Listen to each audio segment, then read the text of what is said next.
Did you know that in 2011, the U.S. Equal Employment Opportunity Commission received 99,947 charge filings for discriminatory acts in the workplace? That is over 100,000 lives impacted in a negative manner in just 1 year, and those numbers only represent the reported cases. Over the years, the Commission has noticed a trend that the numbers are increasing. Can you imagine going to work and being discriminated against? How would that make you feel? Today, I'm going to persuade you that discrimination in the workplace, specifically that of gender, is a reality, and how we can go about changing and solving this issue by making our workplace environments more wholesome for everybody. And I'll do that with these 3 points. Starting with the need. This month, I read an article published by KSL, and it is titled, "Workplace Sex Discrimination Claims Are Common, but They're Not Making It into Court." As I read, I came across a statistic that said only about 6% of civil rights lawsuits even make it to trial, and that the U.S. Supreme Court is making it harder for people to submit a claim at all. The author also explained that women are being paid less, there are stereotypes in hiring practices, and women aren't always promoted. The men are. And as I came across all these statistics, I was wondering what is even being done about discrimination at all. It seems to me that discrimination is only getting worse. The charge filings are going up, and the cases that are being solved are going down.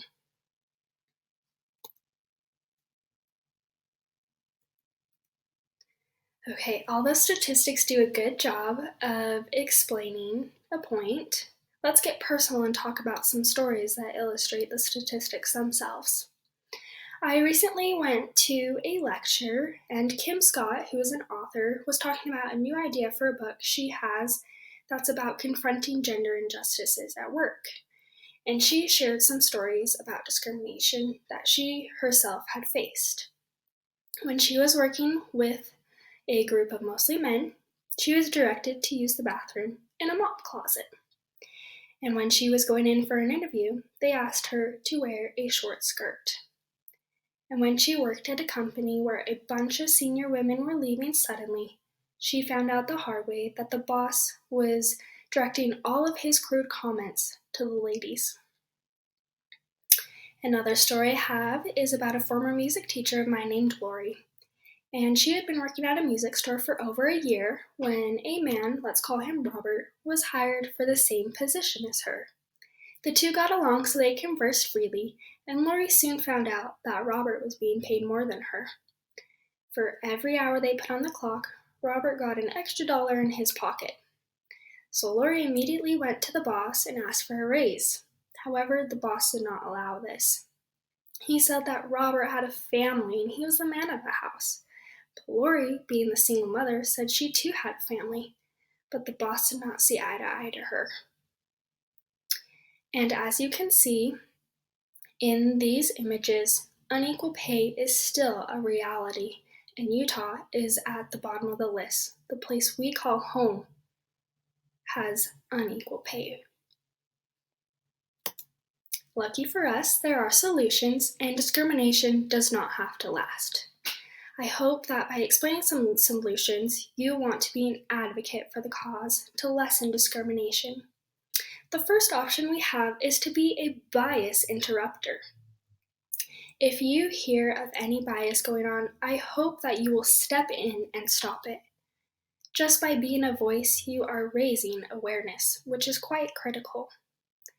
Another option we have is to follow the golden rule and cultivate respect.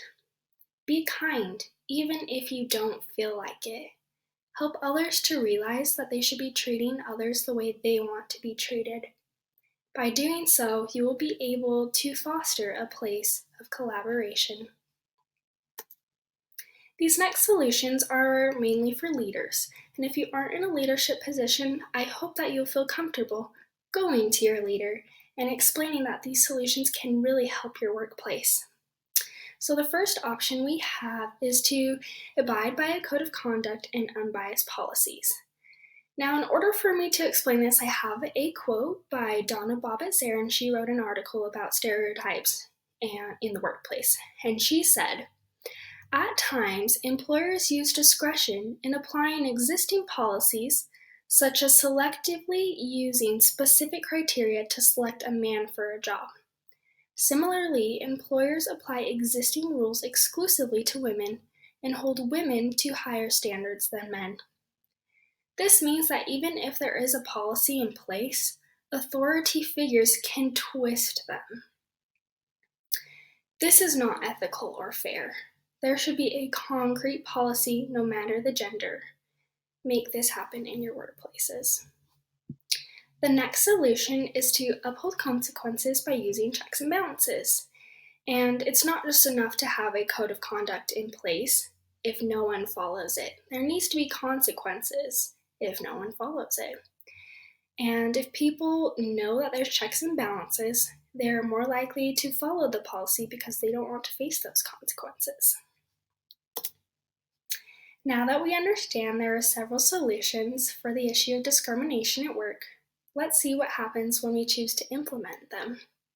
Do you remember Kim, the author I spoke about who was the lecturer in the AVU ballroom? Well, she shared what happens when women and men are treated equally in the workplace. So she was working at Google in 2004, and she had just started to assume that she was going to be paid less than men, and she was quite frustrated with it. So in order to prove a point, she went to one of her male coworkers and asked how much he was being paid. But much to her surprise, they were being paid exactly the same because they were in the exact same position. Now, Kim was ecstatic about this. She felt the weight of suppression lifted off her shoulders, and she felt valued. Because she felt valued, she felt inspired to perform better and help other people collaborate. So don't you see that people, when they're treated fairly, the company does much better? She helped to create millions of profits for Google because she felt like she mattered. Good things happen when people are treated fairly. In conclusion, discrimination and harassment is a reality that thousands of people face, especially at work. And we have a need to reduce such bias, and we can through individual and authoritative solutions. I hope you understand how serious this topic is and want to be an advocate for the cause. I challenge you to test out one of the solutions, or several of them, and I know that you can make a difference if you do incorporate them into your workplaces. You can do your part, and together, we can lower that number of 99,947 discriminatory acts in the workplace. Thank you.